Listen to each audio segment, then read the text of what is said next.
ഇനി നമുക്കേ ഒരു അടിപൊളി മീൻ പീര ഉണ്ടാക്കാവേ. സാധാരണ മീൻ പീര ഉണ്ടാക്കുന്നത് നത്തോലി കൊണ്ടും ചെറിയ മത്തിയൊക്കെ കൊണ്ടല്ലേ. ഇത് നല്ല മാംസമുള്ള ചൂര കൊണ്ട് നമുക്ക് മീൻ പീര ഉണ്ടാക്കാം കേട്ടോ. അതിനായിട്ട് ഞാൻ ഇവിടെ 1/2 കിലോ വരുന്നൊരു ചൂര മീൻ എടുത്തിട്ടുണ്ട്. നല്ലപോലെ ക്ലീൻ ചെയ്ത് മീഡിയം സൈസായിട്ട് കട്ട് ചെയ്ത ചൂര. തലഭാഗമൊക്കെ എടുക്കാം കേട്ടോ. മീനിലേക്ക് 1/2 ടീസ്പൂൺ മഞ്ഞൾപ്പൊടി, 2 ടീസ്പൂൺ മുളക് പൊടി, 1 ടീസ്പൂൺ മല്ലിപ്പൊടി, ആവശ്യത്തിന് ഉപ്പും, ഒരു പീസ് കുടമ്പുളി കൂടെ ചേർത്ത് കൊടുക്കണേ. എല്ലാം കൂടി നന്നായിട്ട് യോജിപ്പിച്ച ശേഷം വെള്ളം ഒഴിക്കാതെ കുക്കർ അടച്ച് വെച്ചിട്ട് 2 വിസിൽ വരുന്നത് വരെ വേവിച്ചെടുക്കണം. കുക്കറിൽ മീൻ വേകുന്ന സമയത്ത് നമുക്ക് കുറച്ച് സാധനങ്ങൾ അരിഞ്ഞെടുക്കാനുണ്ട്. മീൻ കുക്കറിൽ വേവിക്കുന്ന സമയത്ത് വെള്ളം ഒഴിച്ച് കൊടുക്കണ്ടെന്ന് പറഞ്ഞതിൻ്റെ കാരണം മീനിനകത്ത് തന്നെ മീൻ വേകുന്നതിന് ആവശ്യമുള്ള വെള്ളമുണ്ട്.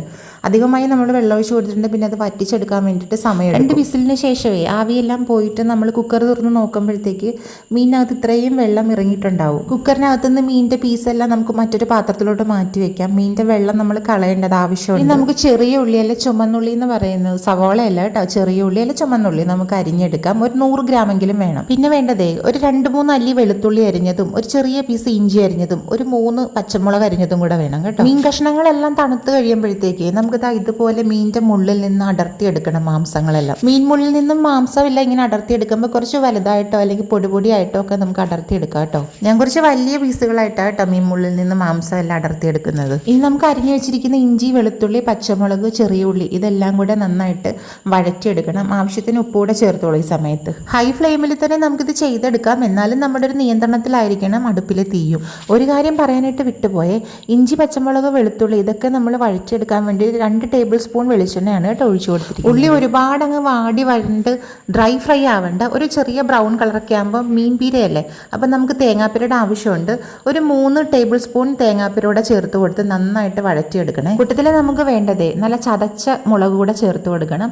ഒരു 2 ടീസ്പൂൺ മല്ലിപ്പൊടിയും ഒരു 1/4 ടീസ്പൂൺ മഞ്ഞൾപ്പൊടി കൂടെ ചേർത്ത് കൊടുക്കും. ആവശ്യത്തിന് കറിവേപ്പില കൂടെ ചേർത്ത് കൊടുത്തിട്ട് നന്നായിട്ട് ഇളക്കി യോജിപ്പിക്കും. ഇനി നമ്മൾ മുള്ള് മാറ്റി അടർത്തി വെച്ചിരിക്കുന്ന ചൂരമീൻ കൂടെ ചേർത്ത് നന്നായിട്ട് യോജിപ്പിക്കും. ചതച്ച മുളക് അല്ലെങ്കിൽ ക്രഷ്ഡ് ചില്ലി ഇല്ലെങ്കിൽ നമുക്ക് മുളക് പൊടി ആയാലും മതി കേട്ടോ. നമ്മൾ മീൻ വേവിക്കാനായിട്ട് കുക്കറിൽ മീനിൻ്റെ കൂടെ എന്തെല്ലാം പൊടികൾ ചേർത്ത് കൊടുത്തോ അതേ അളവിൽ തന്നെ നമുക്ക് പീര ഉണ്ടാക്കുന്ന സമയത്തും ചേർത്ത് കൊടുക്കണം. ഞാനിവിടെ ഒരു 4 ടീസ്പൂൺ ക്രഷ്ഡ് ചില്ലിയാണ് കേട്ടോ. നമ്മൾ മീൻ വേവിച്ച് കഴിഞ്ഞപ്പോൾ കിട്ടിയ ആ വെള്ളമില്ലേ അതുകൂടെ ചേർത്ത് വെച്ചിട്ട് ഒന്ന് തട്ടിപ്പൊത്തി വെച്ച് ചെറുതായിട്ടൊന്ന് ആവി കയറ്റി എടുക്കണം കേട്ടോ. അടച്ചു വെച്ച് ലോ ഫ്ലെയിം നമ്മൾ ആവി കയറ്റിയിട്ട് അടപ്പ് തുറന്ന് നോക്കി ഒന്നുകൂടെ ചിക്കി ചുരണ്ടി എടുക്കണം. എനിക്ക് പേഴ്സണലി ഒത്തിരി ഇഷ്ടപ്പെട്ട ഒരു കറിയാണ് കേട്ടോ. ഇനി ഏതെങ്കിലും ഗസ്റ്റൊക്കെ വീട്ടിൽ വരുമ്പോൾ ഇതൊന്ന് ട്രൈ ചെയ്തിട്ട് അവർക്ക് കഴിക്കാനായിട്ട് കൊടുക്കണമെന്ന് അതിയായ ആഗ്രഹമുണ്ട്. എന്തായാലും എനിക്ക് ഇഷ്ടപ്പെട്ട് നിങ്ങളൊന്ന് ട്രൈ ചെയ്ത് നോക്കണേ. വീഡിയോ ഇഷ്ടമായാലേ നമ്മുടെ ചാനലിലൊന്ന് സബ്സ്ക്രൈബ് ചെയ്തും ലൈക്ക് ചെയ്തും കമൻറ്റ് ചെയ്തും ഒക്കെ ഒന്ന് സപ്പോർട്ട് ചെയ്യാൻ മറക്കരുത് കേട്ടോ.